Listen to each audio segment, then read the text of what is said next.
warahmatullahi wabarakatuh. Baik, di sini kelompok kami akan menjelaskan tentang karakteristik karya tulis ilmiah. Yang pertama yaitu kalimat konsisten. Bahasa keilmuan dalam karya tulis ilmiah mempunyai ciri konsisten dalam penulisannya, yang artinya dalam kalimat tersebut harus bersifat ajak, taat asas, selaras, dan tidak berubah-ubah. Kelima, tidak boleh berubah dari ketentuan yang sudah ditetapkan. Unsur-unsur bahasa berupa pembentukan kata dan tata tulis (penggunaan ejaan dan tanda-tanda baca) digunakan sebagai kaidah yang berlaku dan konsisten. Contoh yang pertama yaitu untuk penumpang yang melimpah menjelang dan usai lebaran, telah disiapkan kendaraan yang cukup. Pengusaha akan diimbau mengoperasikan semua kendaraan ekstra. Kalimat tersebut bisa disempurnakan menjadi untuk mengatasi penumpang yang melimpah menjelang dan usai lebaran, pengusaha angkutan dihimbau mengoperasikan semua kendaraan. Yang kedua yaitu perlucutan senjata di Bosnia itu tidak penting untuk Muslim Bosnia. Untuk mereka yang penting adalah pencabutan embargo persenjataan. Dapat disempurnakan menjadi perlucutan senjata di wilayah Bosnia itu tidak penting bagi Muslim Bosnia. Bagi mereka yang penting adalah pencabutan embargo senjata. Baik, untuk presentasi selanjutnya akan dijelaskan oleh teman saya.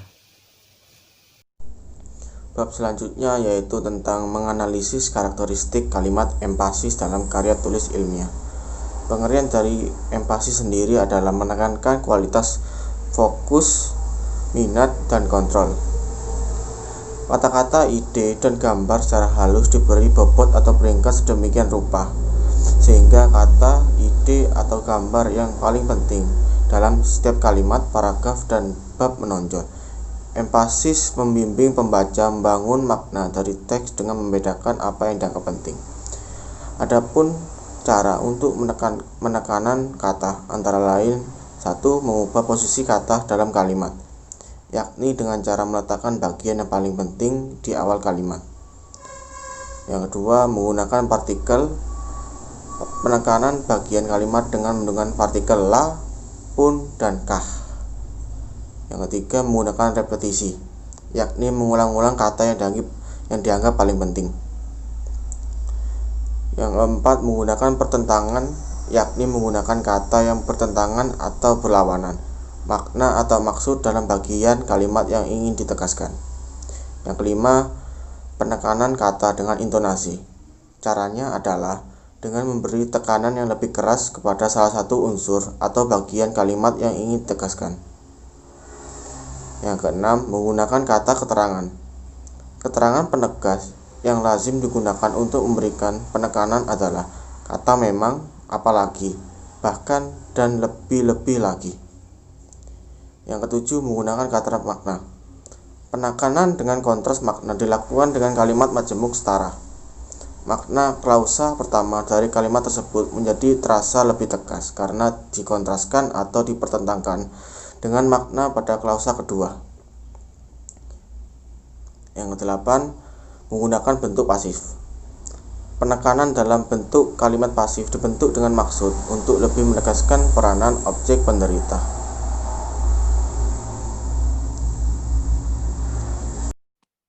Baik, perkenalkan, nama saya Akila Alfauzia. Di sini saya akan melanjutkan presentasi dari teman saya.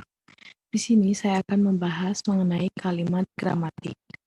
Makna gramatikal sendiri merupakan makna yang terbentuk dari hasil gramatikalisasi sebuah kata.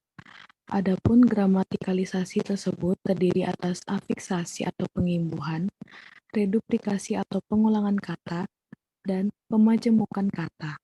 Kegramatikalan sebuah kalimat dapat dilihat dari segi struktur, sintaksis, bentuk kata, dan ketepatan diksi.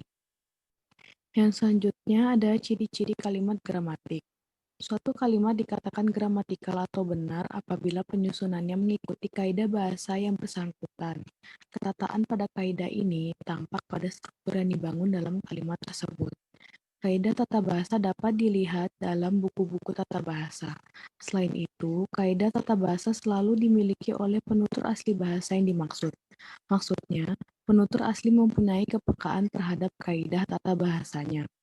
Kalimat dapat dikatakan gramatikal dari segi sintaksis apabila urutan kata-kata yang membentuk kalimat itu tepat dan lazim digunakan oleh masyarakat penuturnya. Kalimat dikatakan gramatikal dari segi bentuk kata apabila bentuk kata yang digunakan dalam kalimat itu sesuai dengan kaidah pembentukan kata. Kesalahan pembentukan kata yang digunakan dalam kalimat biasanya berupa ketidaklengkapan pembentukan dan ketidakcermatan pembentukan kata.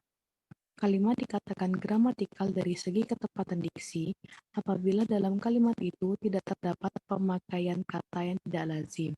Kata-kata digunakan dengan makna yang tepat, serta sesuai dengan perilakunya, khususnya kata-kata yang mempunyai atau memiliki makna kolokasi dan sinonim. Lalu ada contoh kalimat gramatik. Yang pertama ada tadi siang aku melihatnya tengah berjalan di taman sendirian. Yang kedua, Pak Umar telah membeli salah satu rumah yang ada di perumahan tersebut. Dan yang ketiga, setelah gajian, Pak Burhan pun mengajak kami makan-makan di sebuah restoran.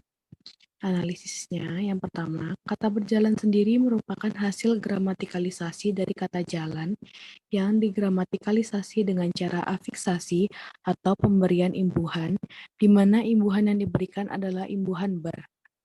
Yang kedua, kata perumahan sendiri merupakan hasil gramatikalisasi kata rumah yang digramatikalisasi dengan cara afiksasi atau pemberian imbuhan, di mana imbuhan yang diberikan pada kata ini adalah imbuhan pean.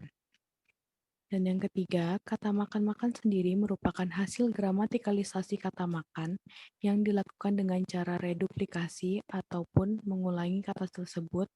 Adapun reduplikasi yang dilakukan adalah reduplikasi utuh atau pengulangan kata secara utuh. Kesimpulan dari kelompok kami adalah kita sebagai generasi penerus bangsa yang akan membawa bangsa ini ke depannya, sekaligus sebagai seorang mahasiswa, perlu mengetahui bagaimana cara penulisan karya ilmiah yang baik dan benar. Dan juga dalam posisi kita sebagai mahasiswa, kita perlu mengetahuinya agar kita bisa melaksanakan semua tugas-tugas yang diberikan dosen, terutama beberapa tahun ke depan kita akan melaksanakan skripsi. Jadi kita harus mengetahui bagaimana cara penulisannya dengan baik dan benar. Sekian dari kelompok kami. Terima kasih. Wassalamualaikum warahmatullahi wabarakatuh.